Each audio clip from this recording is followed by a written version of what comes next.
Hello, and welcome to the next in a series of podcasts from the Southeast Comprehensive Center. The SECC works closely with the states of Louisiana, Mississippi, Alabama, Georgia, and South Carolina to provide access to information, models, and materials that facilitate implementation of and compliance with NCLB. We build the capacities of states to implement the programs and goals of the No Child Left Behind Act of 2001. The following podcast was recorded live at the November 5th through 7th, 2008 Southeast Comprehensive Center English as a Second Language Institute. Jazzin It Up, a medley of notes for creating a culture that supports English language learners. Dr. Kristina Anstrom is the Assistant Director for the George Washington University Center for Equity and Excellence in Education and is co-principal investigator for the center's project entitled Identifying the Academic Language Demands of Secondary Science and Mathematics Standards for English Language Learners. Dr. Anstrom has been involved in the education of ELLs as a teacher, researcher, and teacher educator for over 20 years, with a focus on designing more inclusive curricula and learning environments for ELLs. She has been the project director for several federally funded projects relevant to the education of ELLs and literacy, including a research study of literacy development in adolescent ELLs. Dr. Anstrom also has authored a number of reports and articles on integrating language and content for ELLs and approaches to the instruction and assessment of ELLs in mainstream contexts. Dr. Anstrom is the co-author of a literacy textbook for ELLs entitled Keys to Learning, 2nd edition, which was recently published by Pearson Education, Inc. I'm Chris, and that's Pat, just to make sure we're okay. We're on first name basis as well. I want to thank Lorene for the excellent presentation this morning. It really set the stage for what Pat and I will be talking about. Building on demographics, we know that this is a changing population, and it's in flux constantly. Hence the title of our presentation, Emerging ELL Communities, English Language Learner Communities, and Key Considerations for State Education Agencies. I want to step back for a minute and tell you a little bit about our center in Washington, D.C. We're actually located in Arlington, Virginia. But the Center for Equity and Excellence in Education at the George Washington University has been involved in ELL issues for almost 20 years now. We had an original evaluation assistance center back when we had categorical centers that served Title VII and Title I. And Charlene Rivera was our director for that. We went on to get one of the first comprehensive centers. And we've continued that work with the Comprehensive Center in the second generation. We have the Mid-Atlantic Comprehensive Center, which is a counterpart to SECC, right? So we serve the Mid-Atlantic region. Some of the work that we've done around ELL issues, in addition to evaluation work, is we've done professional development for national group of charter schools that are funded through the National Council of La Raza. And we focus primarily on high school literacy for Latino students in that professional development program. We've also, through our director, done a lot of work on accommodations research, assessment accommodations research for English language learners. And recently published, I believe some of you may have been at the LEP partnership meeting, and there's a handbook out now, a guide for that hopefully will be really helpful to states in looking at the kinds of accommodations that are appropriate for ELL students. And most recently, we've been working with the Bill and Melinda Gates Foundation on an academic language project, and Pat is probably going to tell you, no, not probably, she is going to tell you a little bit more about that project as we move into our presentation. So that's some of the work of our center. We're very ELL focused, but we also have a comprehensive center, and that's important in terms of this presentation because we know that you come from state departments of education and we're sensitive to your needs. You're distant from the classroom. And so we want to try to make connections between what happens in the classroom around teaching and learning, what is good teaching and learning for English language learners, what needs to then happen in the school, how the district can support the school, and then finally, what are the supports and services the state can provide, the state education agency, that will help districts and schools serve these students. So that's sort of the context for our presentation. I'm going to be giving you more of a general overview of this sort of tiered system, if you will, and then Pat is going to give you some specific examples of what schools, districts, and states are doing at each of these levels. So a little bit about our session. As I said, we want to discuss with you some of the key considerations and implications around the education of English language learners, and to do this from a perspective that brings you as state education agency people into what is happening in class, or what can happen in classrooms and districts that's supportive of learning for these students. So as I said, and then Pat is going to examine some examples at each of these levels.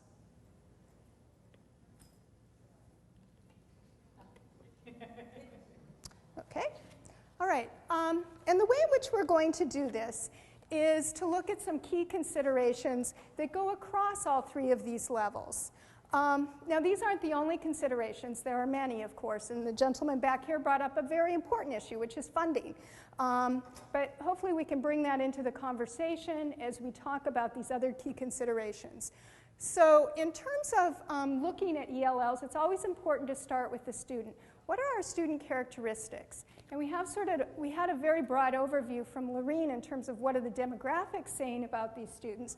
We want to get a bit more personal in terms of what is the diversity represented in this population. It's an incredibly diverse population, and we talk about them oftentimes as this homogeneous sort of monolithic population, but they're not.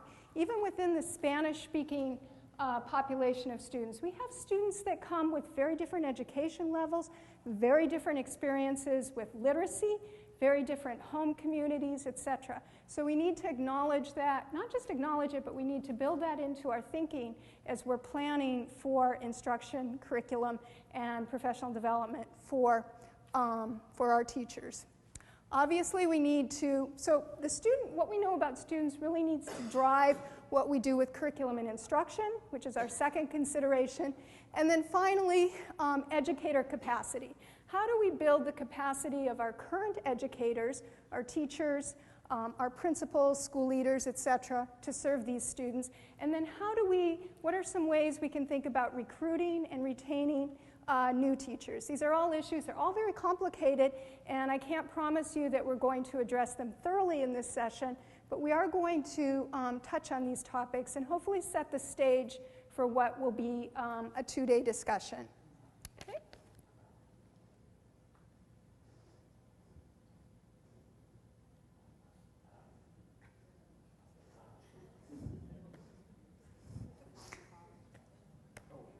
There, okay.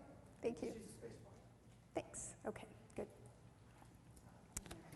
All right, the next few slides, what I'm going to try to show you, if I can manage to make them go, I usually don't have this problem, but maybe I'm nervous, is to show you how we think about the student first, and then let's talk about what needs to happen at the school, the district, and the state. So obviously, what we know about our students, and Pat is going to go into depth with you on this, is going to help us understand better what their needs are.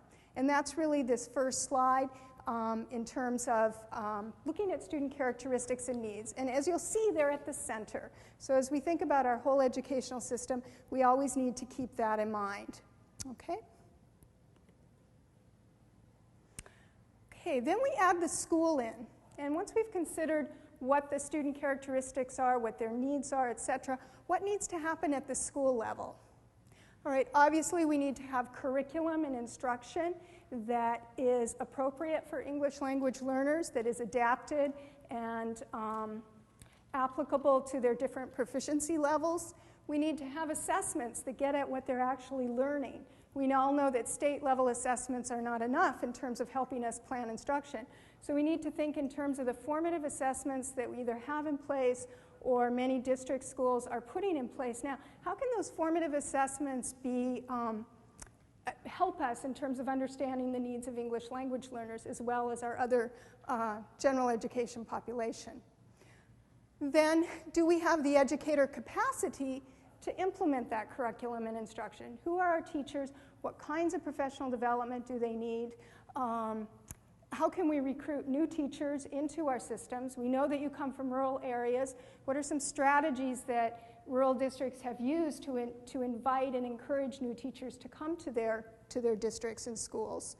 And finally, at the top, not last, and certainly not least, is the school leadership. And we need to make sure, and this is where states can play an important role, do our school leaders have a good understanding of things like academic language, what it is and why it's important to think and talk about it across the curriculum? Do they have an understanding of the diverse needs of our students? Do they have an understanding of differentiated instruction for these students? So really, these are the kinds of things that need to be happening at the school level. And then it gets a bit messy. Nothing against districts, but we have the district here. And some of the functions of the S fell off resources. Okay. Some of the functions of the district are to, of course, make sure that there is a curriculum in place that's based on standards that the state has set. Now, you all know this. I'm just going through this as a general overview, and then we're going to relate it more specifically to English language learners. The district also makes sure that teachers have training so that they can provide appropriate instruction, and many districts are getting involved now in implementing formative assessments or benchmark tests that are related to the standards so that teachers have a more precise way of tracking student progress rather than waiting until the state assessment results come out, which we know are not helpful because they come out too late. Okay, then the district also provides resources, both resources to allocates resources in order to make sure that teachers are in the appropriate places. So where are your ELL teachers? Are they where they should be? Do we have enough of them? Et cetera, okay? And resources also go into professional development, right? What kinds of resources are we putting into professional development, and what kind of professional development are we providing our teachers to help them, for example, be better instructors of English language learners? Over here, we have monitoring. We all know that an important role of the district is to monitor what goes on in the classroom in terms of teaching and learning. Of course, there's monitoring that the state does for federal programming purposes. I'm not really talking about that kind of monitoring. I'm talking about the monitoring that needs to go on in terms of what's actually happening in the classroom, those school walkthroughs and classroom walkthroughs, those observations of teachers, and making sure that when district folks do that, that they have an ELL lens on as well as a mainstream lens on, okay? And that those results from monitoring get fed into the kind of teacher training, building educator capacity that needs to occur in order to serve ELLs. Are you still with me? Okay, all right. All right, now we get even messier. Now, believe me, I understand that this is not a simple and easy process as it looks on these slides. But the state does have a role in all of this, obviously, and I think it's sometimes helpful to step back and think about what our role is as state education agency people and how we can affect what goes on in the classroom, which is where teaching and learning occurs. Now, we know that the state has responsibility, of course, for setting content standards and for setting English language proficiency standards. State has responsibility for implementing assessments of those standards. And of course, you have the ELP assessments, which have been developing, and there's a lot of controversy, not controversy, but there's a lot of changes, many changes that are going on in the ELP assessment world. Now, what I'd like to talk about is what comes out of that. Now, the state provides training and support for the implementation of standards for grade levels and for different content areas. So on your professional development curriculum side, you have folks that go out and do math training, perhaps.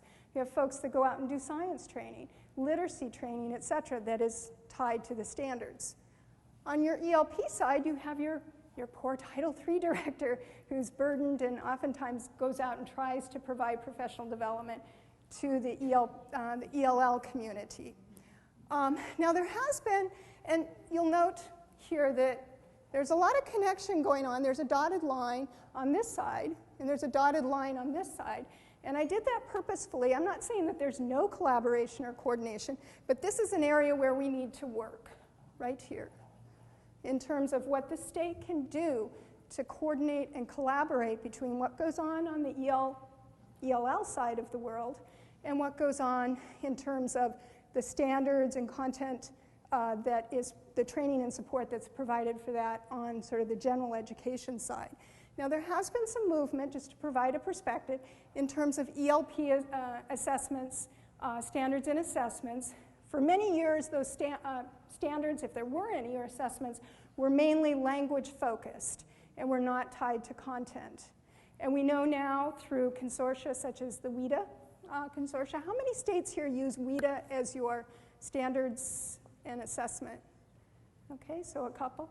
There are other consortia out there, ELDA, etc. So, but they've all made a movement towards trying to, with the understanding that language can't be separated from content, and that you need to consider content when you're designing ELP assessments, of course, standards and assessments.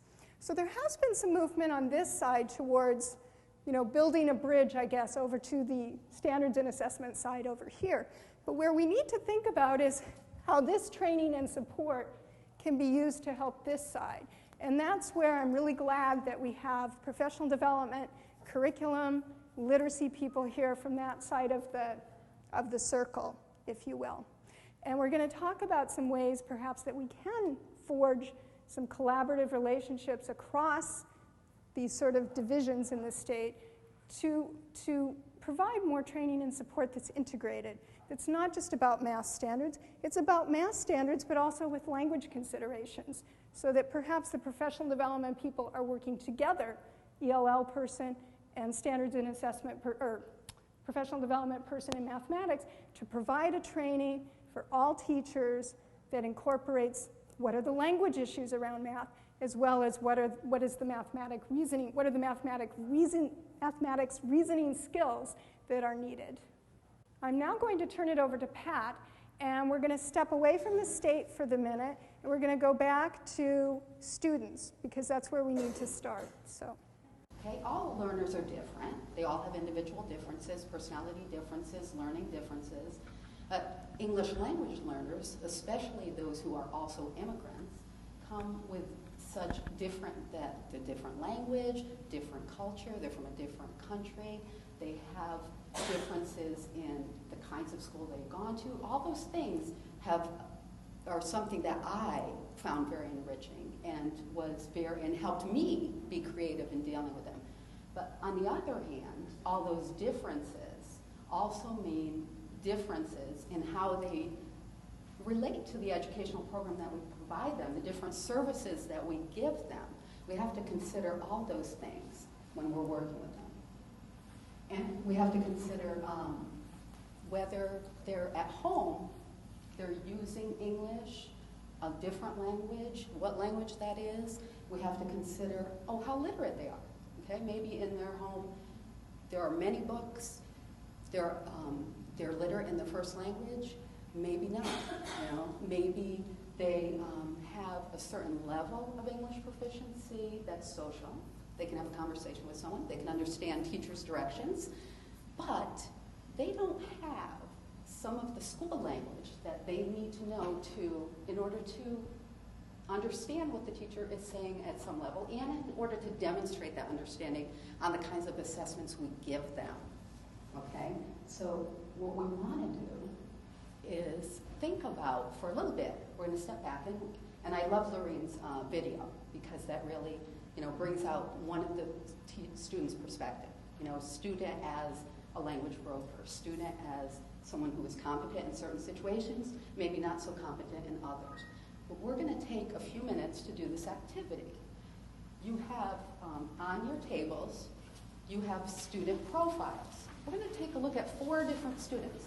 We're going to think about different kinds of students. These are not every student in the world, okay? You have 4 different students. You have Alberto, Xiao, Marta, and Farhid, okay? So at each table, I'm going to put you into groups. You'll put yourself into groups, okay? So what do we have? A, H, M, F. So we've got A, H, M, F. A, say it. And you're not in there. F. Okay, A. H. M. F. A. M. Okay. We have this keyboard. F, F, A. H. I'm F. F. A. H. M. F. A. You can define H. F. If you're A, who are you going to read about? Alberto. Okay. If you have M, who are you going to read about? Marta. If you have H, shall. If you have F, Farid. Okay. So what you do, you read about your learner. Okay. And then talk about some of the things that you found out about your learner. And in your packet at the back, you have something that looks like this. In your packet in the back, you have something that looks like this. So you can look across those 4 students. So in your groups of 4, you each read about your student, share your information in your group, and then we'll talk about it. Sharing some of the things that we found. Why don't we start with Alberto? What are some of the things that we found out about Alberto? How many of you are Alberto in this room? Okay, a lot of people. So you must have found out something. What did you find out about Alberto? And he was born in the United States, although his parents were born in Okay, so his country of birth was the United States. What about his grade level? sixth grade. 6th grade. Okay. What about his home or native language? You have to assume that his home and native language was Spanish because his parents were born in Mexico. Okay. But it indicates he does speak both. Okay, indicates he speaks both. But it doesn't say. Okay. Okay, so you're saying that, yeah. Okay. What about his prior schooling? That was another assumption where you have to assume that if he was born in the U.S., he was attending U.S. school. Okay. U.S. school. Did you find out what kind of instruction he received and in what language? He's in a pull-out ESL program, so his instruction is in English. Okay. What about literacy in English or another language? Did you get a sense of that? His writing is below grade level. It's below grade level. Okay, so his literacy is perhaps below grade level. What about his academic and social English proficiency? He's quiet and he doesn't ask questions. So what does that tell you? Okay, and his writing again.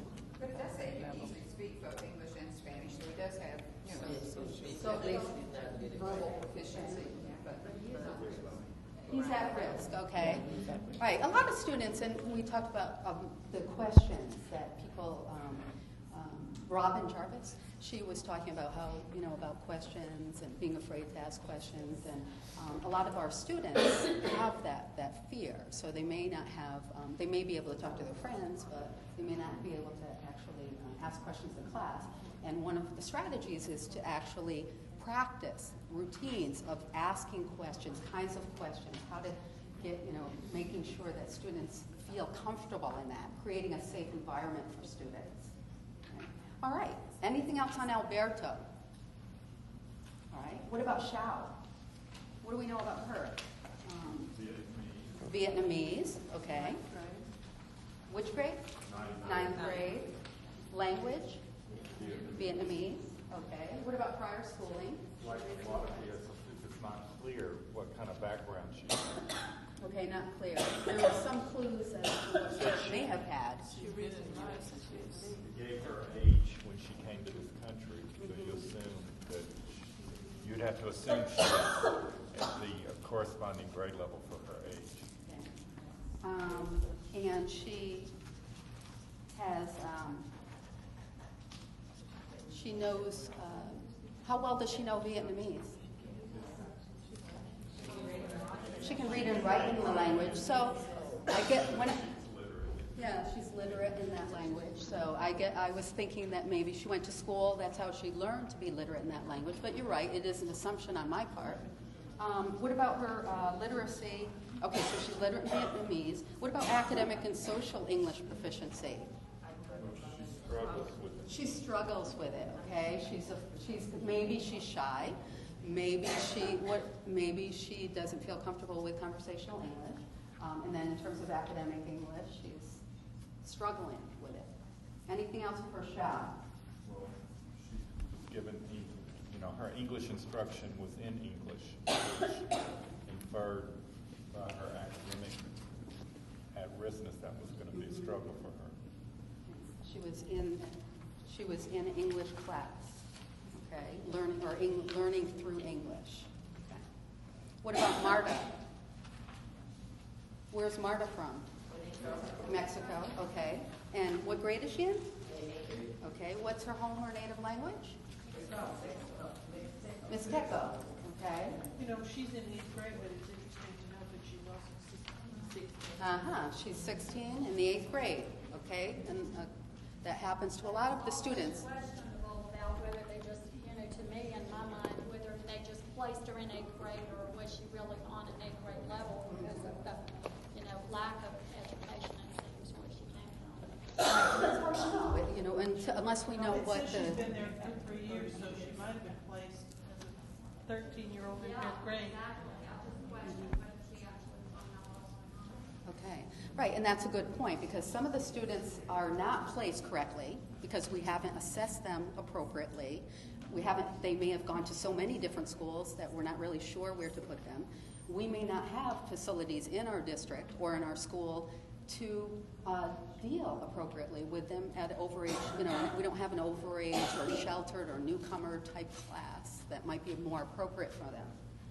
Okay, what about her prior schooling? She has some. It's limited. Okay. The language of instruction? Spanish and English. Okay. And literacy? No, pretty limited. What about her academic and social English proficiency? None. I never like to say none, but I would maybe lower or yeah. So, right, our sense is that she really is she has several difficulties, okay, that we might want to address. What about Farheed? Afghanistan, okay. What's his grade level? Maybe 8th grade, you think? But it's not really known, okay. It doesn't really say, right. His schooling's been interrupted so much. We get a lot of students, okay? What about his home or native language? Pashto, right? And his prior schooling was interrupted. We've already said that. What kind of instruction is he receiving now? ESL, okay. Is it a pull-out program? It's a push-in program? Okay. What's push-in mean, anyway? What the heck? Like inclusion? Sort of. Yeah. I mean, it can be different in different districts, but instead of getting taken out of your class, being taken out of English, being taken out of math, being taken out of science, and losing that time, you have instruction in the classroom. And it works differently in different schools and different places. Okay. Literacy in English or other language? He is literate. He is literate in Pashto and Uzbek. Okay. And academic and social English proficiency? English proficiency.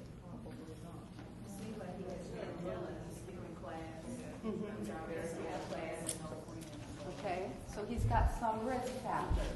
Okay, so what does any of this mean? What about these students? If you think about all these students that we've been talking about, if you had this group of students, why do we care about their former literacy? What difference does that make?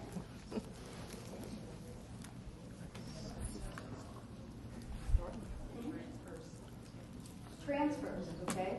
Often, if, you know, reading, knowing how to read in one language helps you in the second language. Understanding schooling in general, routines, all of that is very helpful. It helps. Go ahead. That not one size fits all. Not one size fits all. Right, we have to be creative, we have to think about our students, and we have to think about it, given what, you know, Lorena's saying, what we know, we have to think about it over again, you know, sometimes. Like we have, maybe this year we have a certain group of students, they may not be the same group we have next year or the following year. We have to continually revisit who our students are, what their characteristics are, what they need, what we can bring them, given our policies, given our resources. But we, you know, we have some differences. In some states, they feel, okay, we're an English-only state. We don't have a lot of teacher resources. We're only going to do ESL pullout.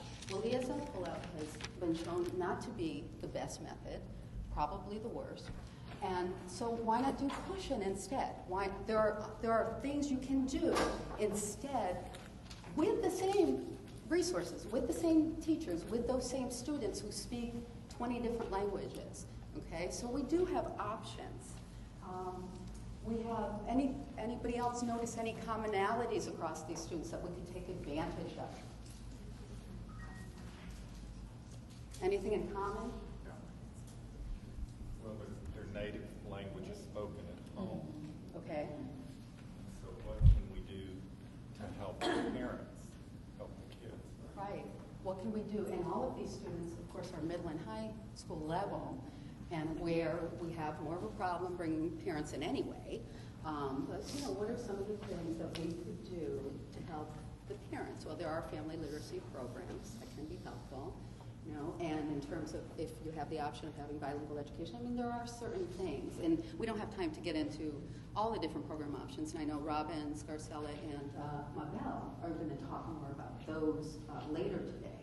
We want to, you know, bring the picture of what these students are and some of the educational needs that they have. And now I'm going to actually turn it over to Chris to talk more about the educational needs of these students. Okay, so can you hear me? Is it okay? All right. So we had a quick backgrounder in some of the diversity that these students bring with them. I want to turn now and use some of those issues that came out in this conversation to talk about what are the educational needs, but more importantly, how do we need to address those needs? So let's move to the next slide. All right, these are, you know, what research says in general about what kids need for good, you know, to have educational success. But let's talk about these issues in terms of English language learners. Obviously, effective teachers. Well, what kind of effective teachers? If you look at the bottom 3 rows, and I apologize for my handwriting, I got a little overexcited, I guess. But if you look across the instruction and the type of language instruction that's being provided, you have everything from sort of ESL pullout. We talked about push-in. In one case, I think it was Xiao was receiving some sheltered instruction, which we've heard about. And there may even have been some opportunities for native language instruction. So what does that mean for our effective teachers? What it means is we need teachers who can teach the foundations of English in terms of survival skills, what kids need in order to just make it in the community and school on a very conversational, social level. But it also means we need teachers who are highly skilled and knowledgeable, have a good background in what academic English is and how to teach it. And that's an area where I think we really have to do a lot of work, even with our ELL teachers. I work with teachers. I teach at George Washington University, and we have teachers who come in, and they're very good in terms of having had experience with differentiated instruction, simplified text, etc.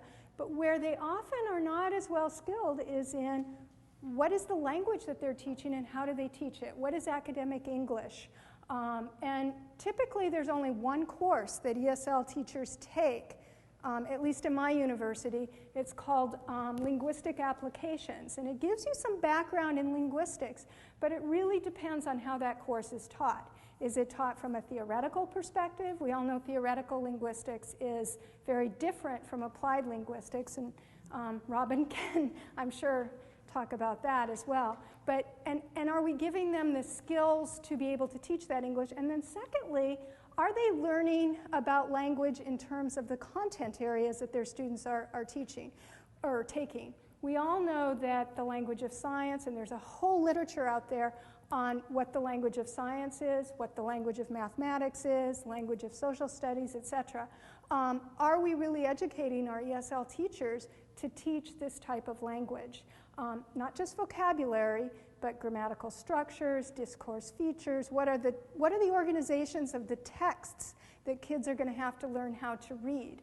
What are the language functions that our kids need to be able to use? So these are all issues that need to, as this gentleman said, we need to address those with our pre-service teachers, and then we also need to think about how can we provide professional development to our existing ELL teachers and our existing mainstream teachers to help them learn this language, because really we know the language, but where we have difficulty is in making it explicit for others, right? And that's a whole nother level of teaching language. So there's a lot to be done in terms of the effective teacher area. Culturally responsive instruction, the way that I like to think about that is, are we building on what the student brings to school? What is the student's prior knowledge? What are their prior skills? If we look across here, we see students with, particularly here, Xiao and Farid, who have tremendous skills in their native language. We think that Xiao is literate in Vietnamese, and we know that Farid is literate in 2 languages. So are we building on those skills that they bring to school? Now, obviously that means, or doesn't mean that we're going to have necessarily teachers who can teach Pashto, etc. But what it means is we need to have teachers who are aware that these students are literate, and that means that there's a different strategies that you can use in working with these students. They're going to be able to learn to read in English much more easily than a student who has limited schooling in their native language. So some of it has to do with teacher awareness, and some of it has to do with teacher skills. For example, if we know that we have a large population of Spanish-speaking teachers, and we know that some of our kids have been schooled in Spanish, then why can't we encourage through professional development our mainstream teachers to learn about Spanish-English cognates? You don't really have to learn Spanish in order to learn about cognates, and particularly in science, and to some extent in mathematics. You have words that are very similar, and if our teachers are aware of that, that's a tremendous background knowledge that those teachers can build on in their classrooms. So just a few examples. Modified academic materials. Through the sort of history of ESL, we've talked a lot about simplified texts. And now I'm happy to say, to some extent, we're moving away from simplified texts. We know that they're good at very basic levels if you want to get the content across to students. You simplify the language. But sometimes when you simplify the language, oftentimes I should say, what you're doing is you're getting rid of a lot of the context, the richness that students need to learn about language. And so there's an excellent document that Scarcella just put out, the National Clearinghouse for English Language Acquisition, on what amplified text is. And sometimes we know that those textbooks that are out there are not well written, right? They're often very poorly written because they're trying to cram a lot of stuff into them. But if we take passages of those textbooks and we amplify them, in other words, we change the language to make it clear, not simplified, but clear. And you literacy folks out there probably know immediately what I'm talking about. That this is a strategy, a way of modifying content for ESL students that gives them access to the language and makes the language something that you can teach more easily. I did my dissertation on team teaching, and I was in classrooms, high school biology and high school world history. And I spent many weeks with these teachers, and they were teaching in a collaborative model. The ESL teacher pushed in and did various things depending on the There are a lot of issues, but depending on the collaboration between the two teachers. The world history course was very interesting because what the ESL teacher had managed to help the content teacher do was to take passages from the textbook, change them a bit, not necessarily simplify them, but change them to clarify them. And the ESL teacher could jump up and sort of explain what was going on with the language, pull apart sentences, look at how clauses connect and relate and ideas join together through clauses. So that was an excellent example of collaboration, modifying materials so that you're not getting rid of the richness of language, but you're using it as a mechanism to teach language. Okay, differentiated instruction, we all know what that is. For English language learners, it usually means differentiation in terms of language, and we talked about simplified, amplified texts. We can also talk about having available different levels, reading levels, and literacy people know about this, so that if what you're focusing on in a science classroom is, let's say, I'll take an easy topic, what the solar system is all about, etc. You would have materials that are at different language levels or different literacy levels so that students can get access and actually read instead of just having the teacher tell them about these concepts, but at different levels. And then they can come back together as a team and talk about them from their different reading experiences. There are lots of different things we could talk about with differentiated instruction. Academic language, I'm not going to spend a lot of time on because we're going to have an excellent presentation later, but this is critical. In fact, many researchers are saying now it's the #1 factor in terms of academic success of not only our English language learners, but other students, as someone pointed out earlier. Are we teaching our students the language that they need in order to read textbooks, to listen to a conversation such as we're having today, to interact in that conversation, to write texts that are at a certain level so that they're communicating their ideas in a way that's understood within a particular discourse community or content community, if you want to call it. So that's really what academic language is all about. Cognitive challenge. Even at the very beginning levels, when we're teaching students who come to us and we're doing the beginning ESL stuff, the survival language, are we giving them cognitive challenge? Are we still thinking about those upper levels? And I realize this is really old, but Bloom's taxonomy. And are we having our kids analyze and synthesize and evaluate even at those very beginning levels? You can do these kinds of activities with pictures and photographs. You don't always have to use language. So there are different ways of accessing and teaching these higher level cognitive skills. Sociocultural support. And I believe Robin will probably talk more about this, but what I mean by this is we have different language registers, right? And are we making our students aware explicitly that there's a register for sort of everyday speaking, casual conversations? And there's a register that we use in classrooms between teachers and students. There's a register in sort of higher education communities, et cetera, that there are these different levels. And I realize I think I'm overwhelming you because I see people sort of looking at me like, oh my gosh, how are we going to do all this? But this is what we're working towards. I realize, many of you are from states, communities, where you're working with communities where the population is emerging, and you do not have enough resources. We understand that. But always keeping in our mind that this is where we're moving. We want to move towards this. So thinking about our teachers, how are we training them at the university level? Are we making sure that our credentialing system is addressing all of this? Are we making sure in our professional development, both on the mainstream side and on the ELL side, that we're addressing these issues? Okay. So back to the school, so we have a good idea of some of the characteristics, some of the things that we need to have happen, some short-term, some maybe longer term.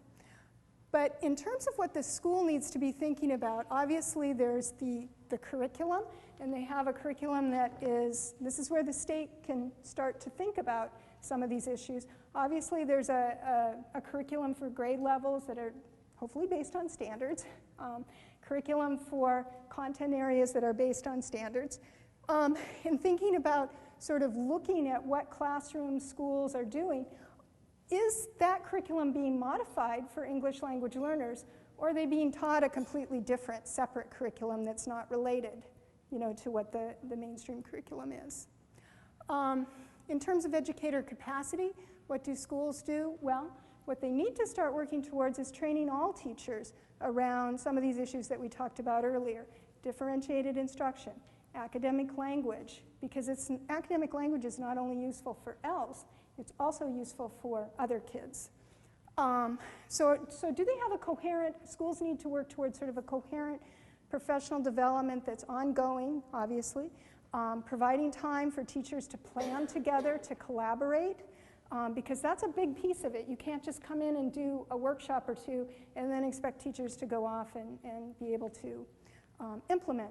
You need to have teams of teachers working together, planning lessons together, et cetera.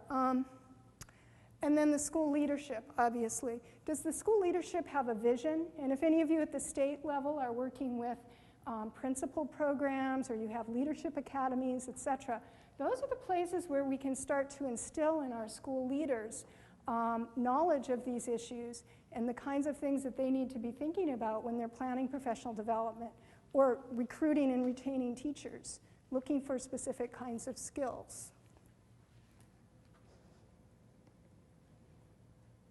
So I've addressed some of these already, but in terms of our key consideration number 2, curriculum and instruction, I just want to make clear a couple of things here in terms of this list. This is not a comprehensive list. We've talked about academic language, and that's so important because it's both, in my opinion, and we don't have good research out there yet, but in my opinion, it is a responsibility of both the ELL side and the mainstream side.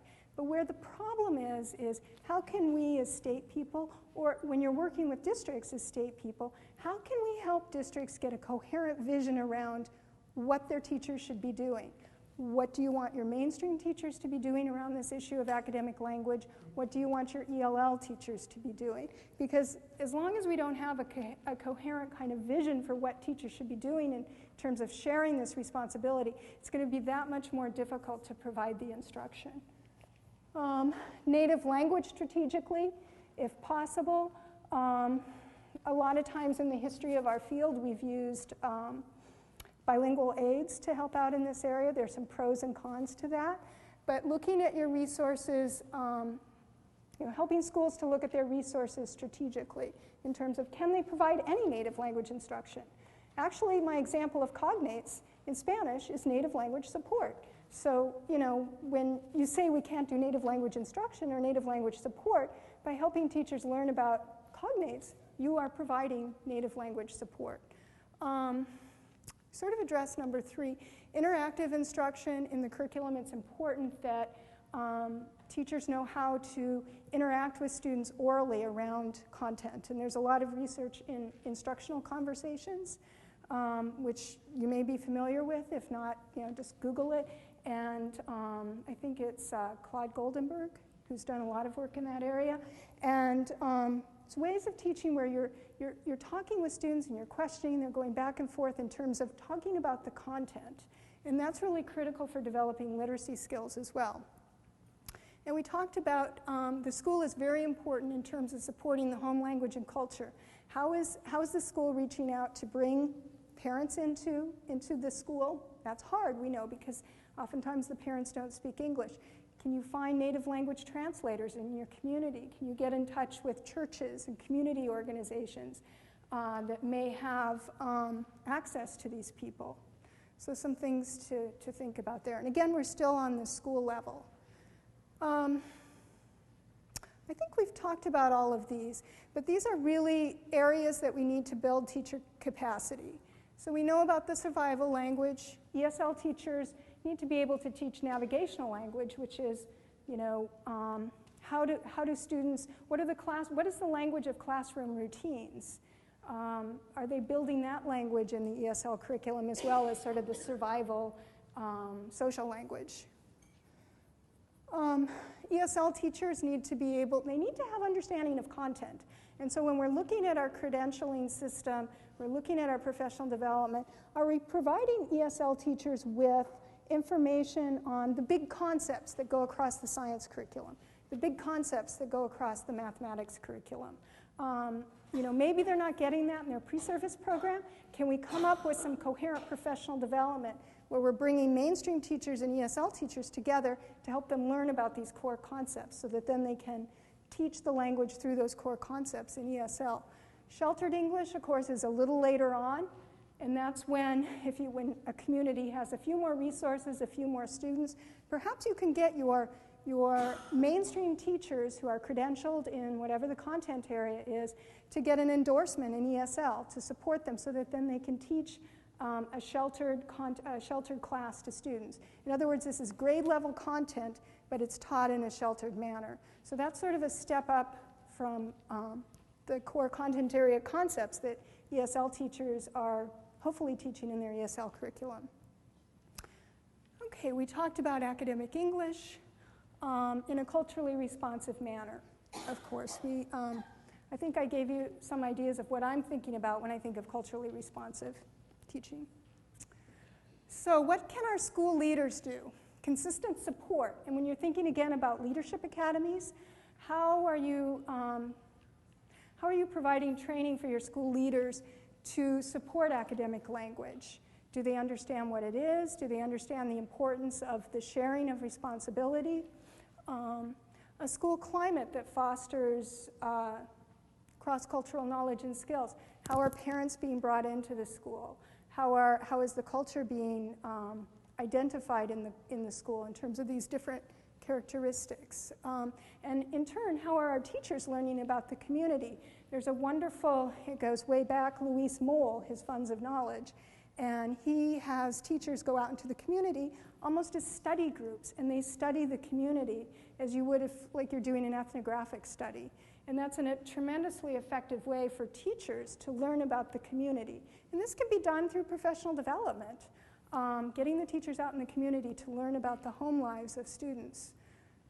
Okay, this last point, collaboration. This is where school leaders, and again as state people, if you're working with school leaders or you're thinking about designs of academies, are you thinking about how school leaders manage time? And are they allowing opportunities and space for teachers to work together? That's really the critical issue. Work together for a common purpose. What is that common purpose? Maybe it's academic language. Maybe it's something else. Now I'm going to turn it over to Pat. I have a question. Yes. Okay, these are implications for school leadership Mm-hmm. from the school. I'm an SEA. What kinds of things, very briefly, can you talk about in some of these? Right. Let me jump ahead to the SEA, and then we'll, because I don't think we're going to have enough time to cover everything, which is okay. Well, let me just go ahead. Chris, you still have about 25 minutes. Okay. So you want to look at the state? At the state, yeah. Okay. Because that. Then we'll come back to the really district. good, but as a state person, I want to know how I'm going to All right. get this across. Okay, right there. There.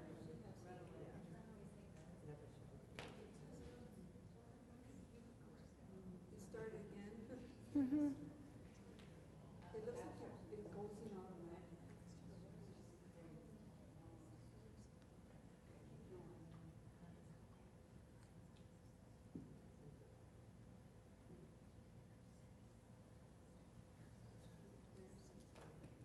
Okay.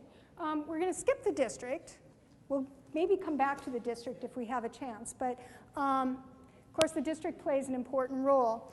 What can the state do in thinking about this? Now we've talked about some of the issues around academic language, teaching in a differentiated manner, and I realize the state is very much removed from that. However, when you're thinking, and you can't do this alone in terms of Title I and Title III off in their corners. This is where you need to push in, or you need to bring the people who are working around standards and professional development and whatever on that other side. And one big thing you can do is talk to those folks about, well, in your professional development, or if you're encouraged, I realize states don't always provide direct professional development, but some states do. Or they may work with districts around training district leaders, right, to do professional development. Does any of that make sense to you folks? Yeah, you work with district folks around what kinds of professional development should be provided. So when you're have a conversation with the folks on the other side of that circle about what we need to integrate academic language. Maybe we go out together and do a presentation to district people, and you talk about mathematical reasoning skills and how to teach them.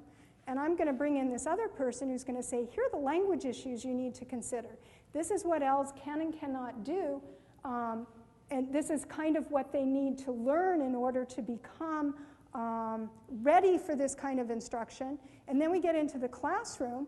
What can the content teacher do around academic language to build on what the ELL teacher has done? Yeah.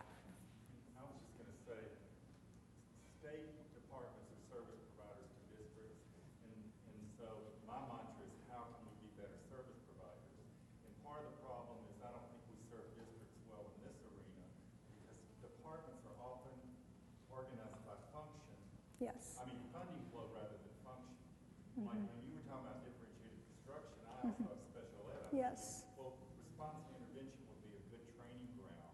Yes. Part of the problem we deal with these students is over-identification in special education. Right. But Josh is over here in another part of the building working by himself, and special ed's working over here. So the SEAs, I think, can help is by considering organizing themselves by function rather than funding flow. Better Right. Right, I agree. And in terms of RTI, our center is actually, we haven't started yet, but we're working on a project because RTI is also going to involve ELL students.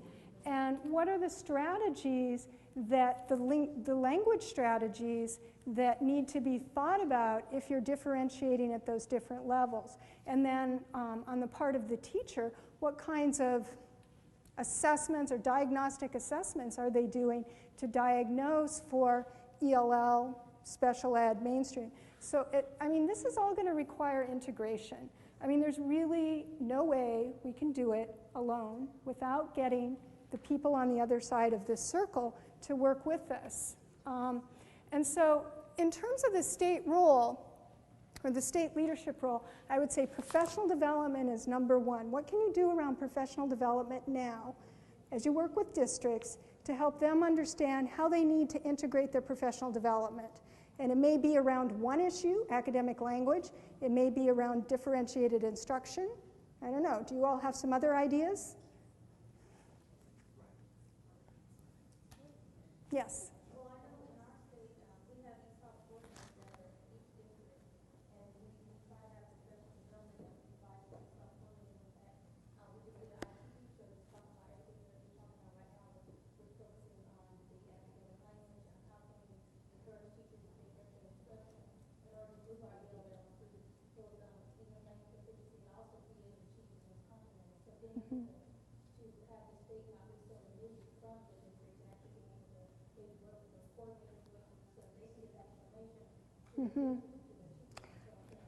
Excellent. And can I ask you a question?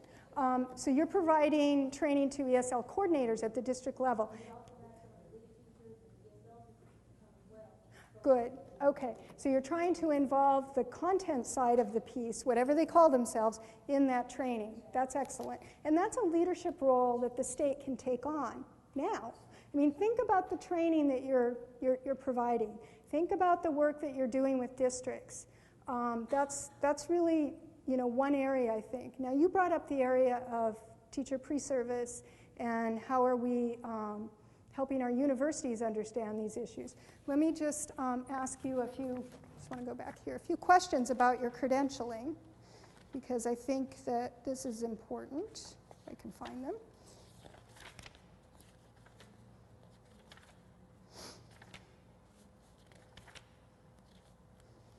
Okay, so when you're thinking about teacher credentialing and what you're requiring, are you looking at credentialing from the perspective of what are the kinds of, and I know state credentialing works different, but what are the kinds of courses that we're requiring our ESL or bilingual teachers to take? Are we requiring, not just an applied linguistics course, or very generic? And I realize that this is a state district issue. You can only require so much, but or universities have their own programs, but can you start working with a couple of universities to really look seriously at their curriculum and what they are providing to ESL teachers? The harder part, I think, is looking at the credentialing and the courses that are provided to content area teachers, both grade level and at the secondary level. Now, I've worked in a secondary education department at George Washington University, so we prepare secondary ed teachers. And I know they have the reading across the curriculum course, which is standard. But beyond that doesn't necessarily get at the issue of academic English. So that's an area where it's going to take work, but where the state can take a leadership role is through, am I talking nonsense or no? Okay, all right. I realize I don't know if there are any teacher credentialing people here, Title II people. They're sort of a different arm, again, another area, but involving them in these conversations, I think, is really important. So looking at it from two perspectives, what's going on with the district training and what's going on with the credentialing are two areas where the state can, I think, start to make some movement in these directions. The other area is networks. Can you get networks of school leaders who have actually made progress in these areas to connect with each other and to learn from each other? That's a state role that you can take on. I know some states have been looking at that. Teacher networks, those kinds of things that the state can encourage and support. So yes, I agree. What I want to do is I want to give you an example, or actually Pat's going to in the last few minutes, of a project that we're working on with two states, California and New York, around this issue of academic language. And I realize California and New York are like worlds apart from where you are, but these are things that are going to be available, some of the products we produce, for other states to look at and perhaps learn from. So I'm going to turn it over to Pat to look at what we call our academic language project in our center. The math, the science teacher, the English language specialist, the curriculum specialist, the principal, all together working, getting professional development together, having planning time together. Those are some of the things that really work. Thinking of different ways to schedule so they have those opportunities. And it's really very difficult in middle and high school because of the way it's been traditionally structured to do that, but it's been working, a lot of collaboration. At the district level, there are many such districts, but one particular district in California was on the verge of state takeover, and it stepped back and said, okay, let's think about what are our students' needs? How can we get our educators together? They hired academic coaches, they scheduled professional development so that they cut across the different areas. They focused on academic language, and they've been very successful. Two of the schools are now, exemplary schools in that district. They've really worked toward that. And at the state level, you ask, like, what can you do? A lot of it is working to provide that support, to provide that guidance, to give the academic coaches and resource teachers in this district, for example, were in charge of saying, okay, these are some of the things that we see are working in different areas. So they give information. They, kind of set up what is it, the things that you could do. Now at the state level, you could, okay. What we, at the state level, we are working with two states on this academic language project we call it. We're working with California on their Algebra 1 standards. We're working with New York for their biology, what they call living environment standards. Okay?